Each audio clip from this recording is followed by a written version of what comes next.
The every method tests whether or not every element in your array passed some certain kind of test.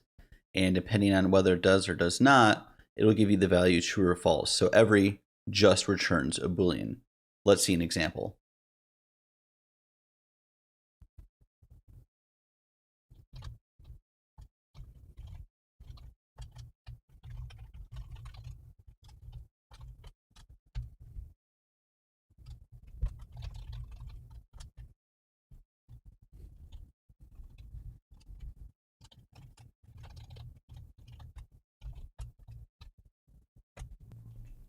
So now that we have this here, we have every, and then we're passing in this function here by which we're going to test all the current values.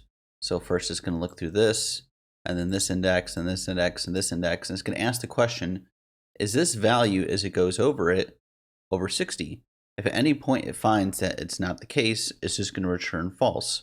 So let's go ahead and run this.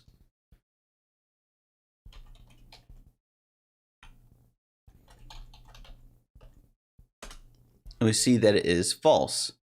If we were to put 91 here, it would come back as true. Now, if you want to write your own functions, you go ahead and do that. I'm just doing a very simple example right here, but if you want to do something a bit more complex or involved, feel free to do that. But if you like this content, like, share, subscribe, all that other jazz. I'll see y'all in the next video.